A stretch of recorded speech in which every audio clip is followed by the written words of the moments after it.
Alright, I'm not even gonna hold you. This weekend's video was going to be about the positives and negatives of having an online life, but I'm gonna save that for next weekend because holy shit.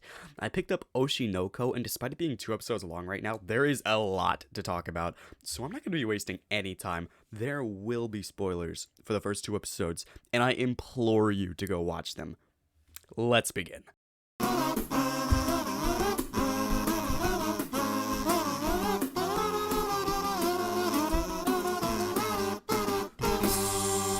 Okay, so the first episode is about an hour and a half. Let that sink in.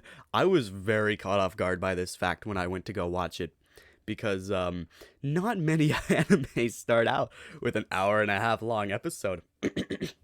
So, the episode opens with a gynecologist talking about lies and idols, and he wants to be lied to because it turns out he's a huge fanboy of this girl named I, who is the center face of an idol group of which I cannot remember the name, and I didn't write it down for some reason in the script.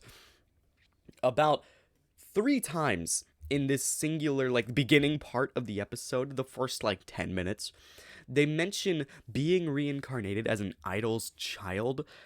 Oh boy, I wonder why that happens. Anyway, the doctor's all like, Ayo, I had a patient a while back who liked her, and now I like her, talking about I. So, so mind you, I is like 16 years old. Uh, she's around the same age as that patient that he had, so his coworker thinks he's a total lolicon. But you know what? I is at the doctor's clubhouse now because she's having twins as a 16-year-old. Who's the father? We don't know that. Mr. Idol Fan is her doctor, and they get close for a few months, and I wants Mr. Idol Fan to help birth her children. Good thing Idol Fan wants to give her a good and happy birth. Also, I is like totally cryptic with this whole lying is amazing stuff, but we can ignore that because she's cute. Anyway, there is no reason for Mr. Idolfan to leave the building, but he does, and gets attacked by a guy who kinda looks like Zack Foster from Angels of Death in this singular frame. But he's actually just a stalker. This dude's all like, Ayo, is you I's doctor? How the fuck you know that? That shit was concealed information. Ayo, where you going? Get back here! So Mr. Idolfan decides to just follow him like he is the law or something, then gets pushed off a cliff and dies. Boom. Bro gets reincarnated as I's son.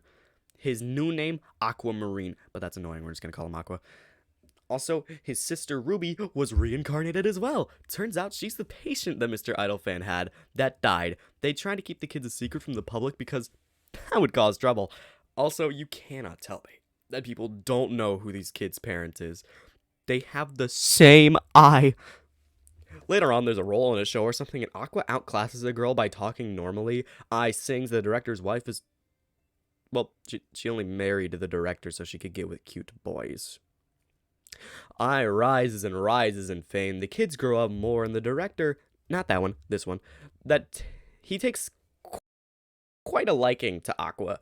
So they got connections. I'm just kind of skimming through this so I can talk more about this as an afterthought, so I really do think you should watch it or recommend it to your friends. However, if you for some reason watch this far and are even a little interested in this awesome work of fiction, please click off right now. We are about to dive headfirst into heavy spoilers. I'll give you a second. Gone? Okay, let's get to the ending of episode 1.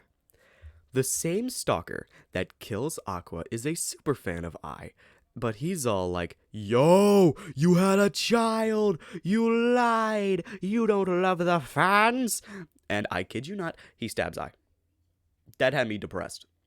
Anyway, I talks all about how she wants to love, but doesn't want to say it even in her dying moments. She wants to love the stalker. Aqua calls the cops, and I bleeds to death. Oh, this is post-editing. I want to say Aqua was a doctor of sorts. Why didn't he just, like, help stop the bleeding rather than hugging I? He could have easily helped that, like, entire situation before, like, the cops got there. I'm just saying. I will come back to this scene in a moment. Aqua and Ruby are in a car later and they're all depressed. Aqua thinks about death or something and then realizes something that makes me think he's about to actually kill someone, mostly because that is his goal. In the car, Aqua realizes that someone had to feed the stalker information if he was the same person that killed him and I. However, that person also knew about the pregnancy. Who was the only person who could have known that? The president, sure, but would he do something to the face of the industry? No, but their father was kept a secret from them. Aqua realizes he has to be someone in the industry and vows to literally kill his own father. This scene is so genuinely bone-chilling and so well animated. Aqua asks the director if he can be the man's apprentice and then starts his revenge plan. Episode 2 sees the siblings grown up and about to attend high school. Aqua is still under the director and Ruby wants to be an idol. Aqua keeps crushing her dreams by faking a call and denying her each time. Eventually, near the end of the episode, the only way to get Ruby to not join an idol group is to reopen their idol group so they know what is going on. Aqua is under the director so that he can be in the industry to find his father and kill him. But episode 2 is very short. It's 22 minutes. It's the average length of an anime episode. There's not a lot happening other than setting up the world of the real story that is about to unfold. It ends with Aqua, Ruby, and the redhead that Aqua outshined a few years ago meeting up again. So, with all of that story crap out of the way, it's about time that I gush. Ai's death is so amazing because the stalker sent her a little star sand thing that we see after the scene cuts away from the stalker, which is insane foreshadowing I caught while rewatching the scene for this video. Also, the animation, it gets insanely in-depth here. It is amazing. The tears, the blood, the voice acting, the details, you can see the wrinkles on their skin and the strands of hair. Oh my god, it's awesome. It's so well animated. And Ai, in her dying moments, tells Aqua and Ruby that she loves them and absolutely means it. It is actually insane how attached to this character I got before her death, and I really liked her despite it being one episode. I wasn't expecting her to die. I went into this knowing nothing. I thought the stalker was, like, the father for a second until he killed her and then himself. I was thinking that there was going to be some crazy plotline between, like, the reincarnated kids and the father being the stalker and how, like, I had no idea. And then he just stabs Ai. It caught me so incredibly off guard. But I really liked Ai's character for as goofy as it was, even though it was brief. And, Aqua is going to be a character that I know I like, because I can fully understand his actions against Ruby and even kind of his desire to kill the man who made Ai suffer. I mean, if someone killed my mother, who I happened to worship when I was alive before, I'd be pretty upset too, and I'd want him dead too. Also, the opening slaps. Just saying. The ending too. I cannot wait to see this anime continue. I am half tempted to read the manga, but I don't want to at the same time. Keeping the anime fresh gives me something to wait for, presumably every Wednesday. Well, Tuesday is Chainsaw Man, Wednesday is Oshi no Ko. I kind of need a Monday thing. I mean, can we give me a reason to not hate Mondays, man? Anyway, I really can't say that I recommend Oshi no Ko to anyone, and you should recommend it to a friend today.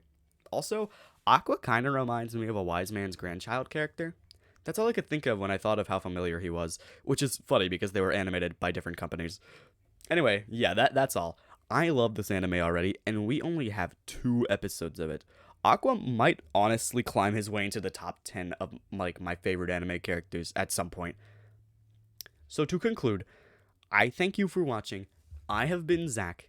Please check out the main channel. We'll be having an upload within the next couple of weeks on the murder of Sonic the Hedgehog for Midnight Gaming with a guest. That said, have a great day or night, and I shall see you again next weekend.